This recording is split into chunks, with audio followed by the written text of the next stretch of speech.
वह असल में एक तालिबानी मिलिटेंट है जो एम्बुश लगाने की फिराक में है, लेकिन खतरा भांपते ही सैनिक तुरंत उस पर फायर कर देते हैं और वह आतंकवादी वहीं मारा जाता है। इसके बाद सभी सैनिक बेस पर वापस जाने के लिए अपने काफिले का वेट कर रहे होते हैं। अचानक टीम के मेंबर रायन का ध्यान सड़क पर मौजूद कुछ काले धब्बों पर जाता है। ये धब्बे दिखने में नॉर्मल लग रहे थे, लेकिन अफगानिस्तान जैसी जगह पर कुछ भी नॉर्मल नहीं होता। रायन को शक होता है और वह काफिले को रुकने का आर्डर देता है। वह स्नाइपर को कहता है कि हर काले धब्बे पर एक एक करके फायर करे। स्नाइपर पहले 2 धब्बों पर गोली चलाता है तो कुछ नहीं होता, लेकिन जैसे ही तीसरी जगह गोली लगती है एक बहुत जोरदार ब्लास्ट होता है और पूरी सड़क हिल जाती है। अब ये क्लियर हो गया था कि वह धब्बा असल में एक लैंडमाइन था। अगर वो लोग आगे बढ़ जाते तो पूरा काफिला उड़ जाता। लैंडमाइन फटते ही अचानक चारों तरफ से दुश्मन सामने आने लगते हैं। ऐसा लग रहा था कि वे पहले से ही वहां छुपकर बैठे थे। हर तरफ गोलियां चलने लगती हैं और सैनिकों को अपनी पोजीशन बदलनी पड़ती है। तालिबानियों की गिनती ज्यादा थी,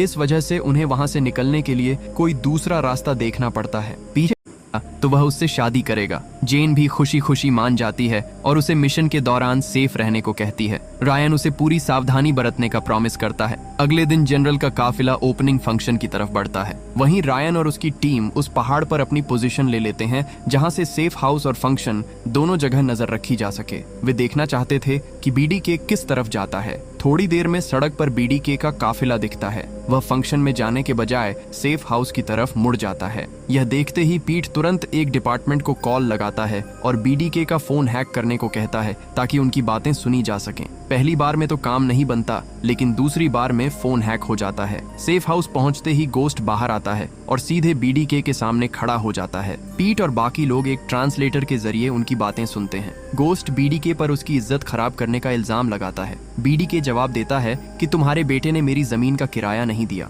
तब गोस्ट उसे $5000 देता है और अपनी पोतियों को वापस मांगता है। बदले में बीडीके भी अपने बेटे को मांगता है, लेकिन गोस्ट उसे उसके बेटे का कटा हुआ सिर पकड़ा देता है। ये देखकर बीडीके पूरी तरह टूट जाता है और रूम में बैठी जेन यह सुनकर घबरा जाती है और उसे ऐसा न करने की जिद करती है। लेकिन रायन के पास कोई और ऑप्शन नहीं था। वह रेडियो पर जेन से माफी मांगता है और मरते हुए गोस्ट से कहता है कि वह एक पिता बनने वाला है। कुछ ही सेकंड बाद वहां तोपों से भारी गोलाबारी होती है जो उस पूरे इलाके को राख में बदल देती है। इस स्ट्राइक में रायन और उसके सभी साथी भी मारे जाते हैं। इस बात से जेन को बहुत गहरा धक्का लगता है और वह अंदर से पूरी तरह टूट जाती है। इसके बाद सैनिक बच्चों से भरे एक घर में रेड मारते हैं और गोस्ट की पोतियों को सही सलामत बाहर निकाल लेते हैं, जिन्हें बेचने के लिए एक पिंजरे में बंद करके रखा गया था। इस पूरे ऑपरेशन में हाजी का मेन रोल रहता है, जो बाद में काबुल शिफ्ट हो जाता है। आखिर में बेस पर शहीद सैनिकों के लिए एक अंतिम संस्कार का फंक्शन रखा जाता है, जहां सभी ऑफिसर्स उन्हें उनके बलिदान के लिए श्रद्धांजलि देते हैं।